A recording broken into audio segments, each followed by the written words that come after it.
Pozdravljeni. Zopet je na vrsti naš običajni komentar novic, kjer si bomo, kot ponavadi, pogledali vse tisto, kar se je zanimivega zgodilo v preteklih dneh.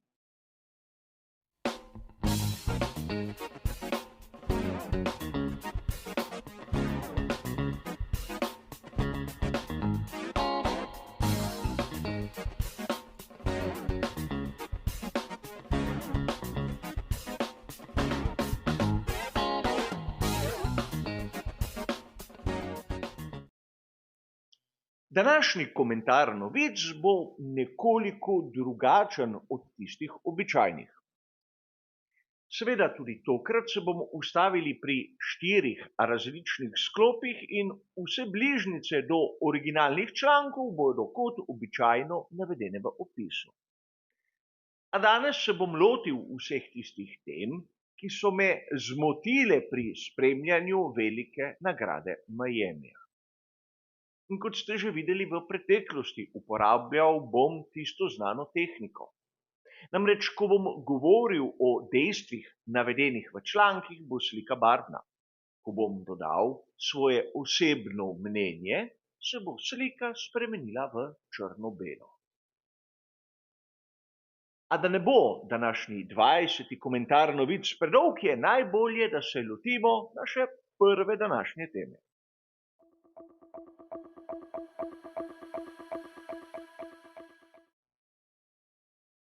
Najprej se bomo ustavili pri kolumni Chrisa Harrisa. Ta je bila objavljena na spletnem portalu motorsport.com. Seveda, datum izida 7. maj. In verjetno Chris Harris je mnogim navdušencem avtomobilizma znan. Je predvsem gost, sovoditelj raznih avtomobilističnih oddaj. In verjetno kdo izmed vas se ga spomni iz kasnejših letnikov oddaje Top Gear.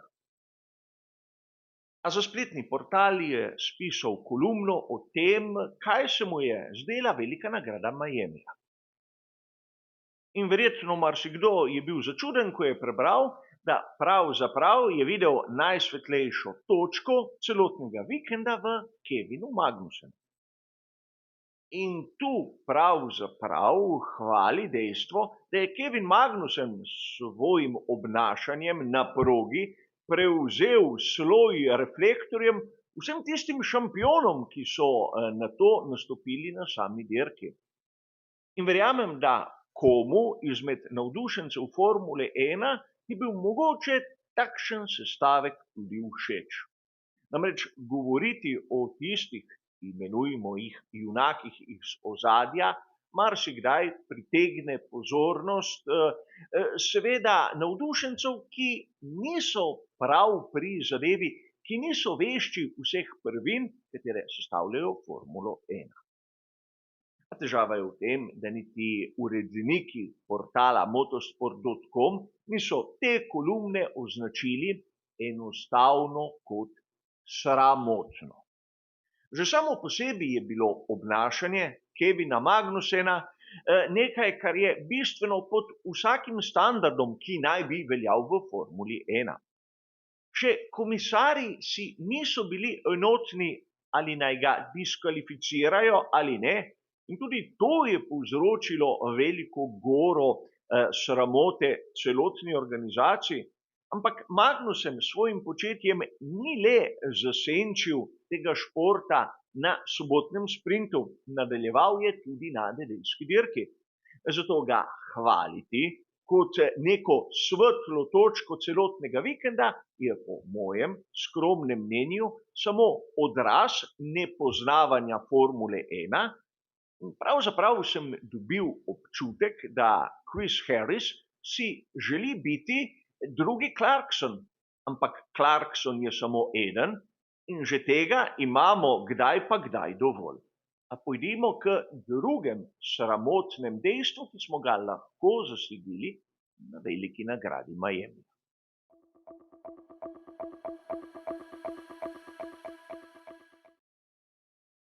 Verjamem, da ste opazili Adriana Neweya na veliki nagradi Miamija, ampak kot poroča spletni portal GP Blog 7. maja, tam ni imel dobesedno nobene funkcije.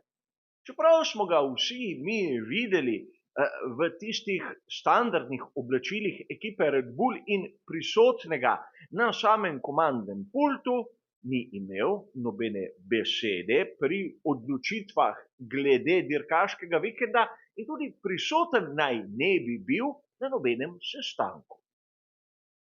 In članek poroča, da so ga od 1. aprila letos izločili iz vseh funkcij, kar se tiče ekipe Formule 1.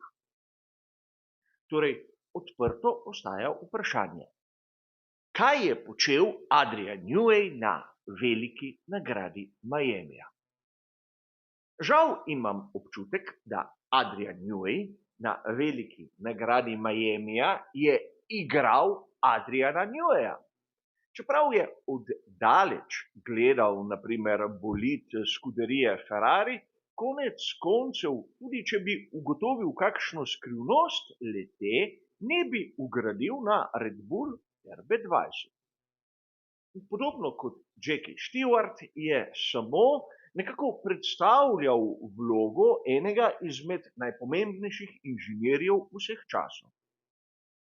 A mislim, da je patetično iz strani Red Bulla dobesedno izrabljati figuro, ki jo bodo neuki in nevešči navdušenci spremljali kot neke vrste božanstvo.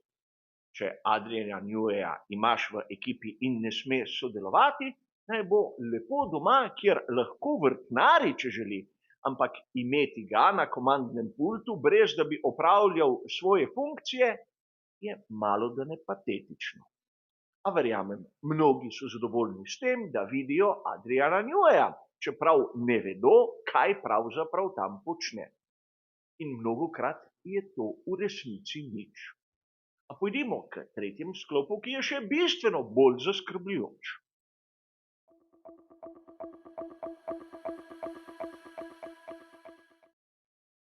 Na spletnem portalu RaceFans smo lahko 6. maja zasledili članek, kako je bivši predsednik Združenih držav Amerike in kandidat na naslednjih volitvah Donald Trump bil prisoten v boksu McLarena.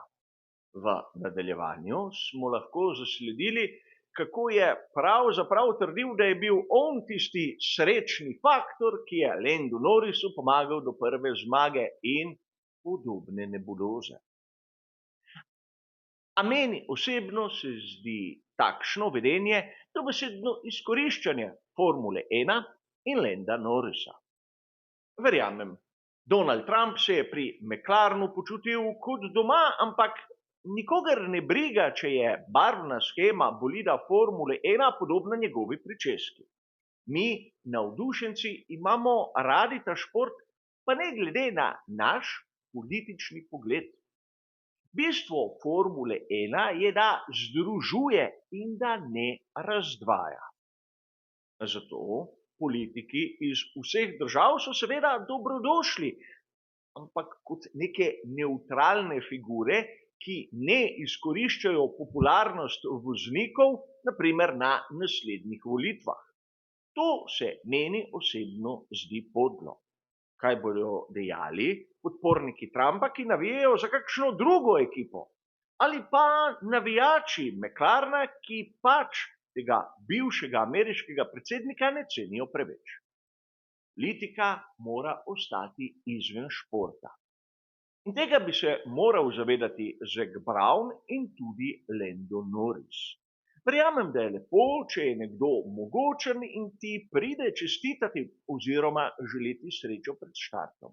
Ampak to v pogledu mnogih, ki te gledajo od spodaj navzgor vsak vikend, ko je na koledarju velika nagrada, bi znalo biti kontraproduktivno. In tega bi se morali začeti zavedati in postaviti jasne meje, dokje je zaželeno in od kje pravzaprav ne. In znano je, da Trump te meje rad prestopa, ampak čas je tudi, da ga nekdo postavi na svoje mesto.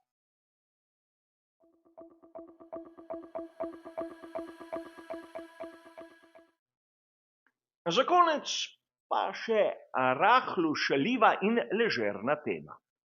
Kot poroča spletni portal motorsport.com zopet 7. maja, je prišlo do manjše polemike okrog cene, ki si jo je nekdo privoščil objaviti na spletu glede pogostitve za malce bolj petične goste.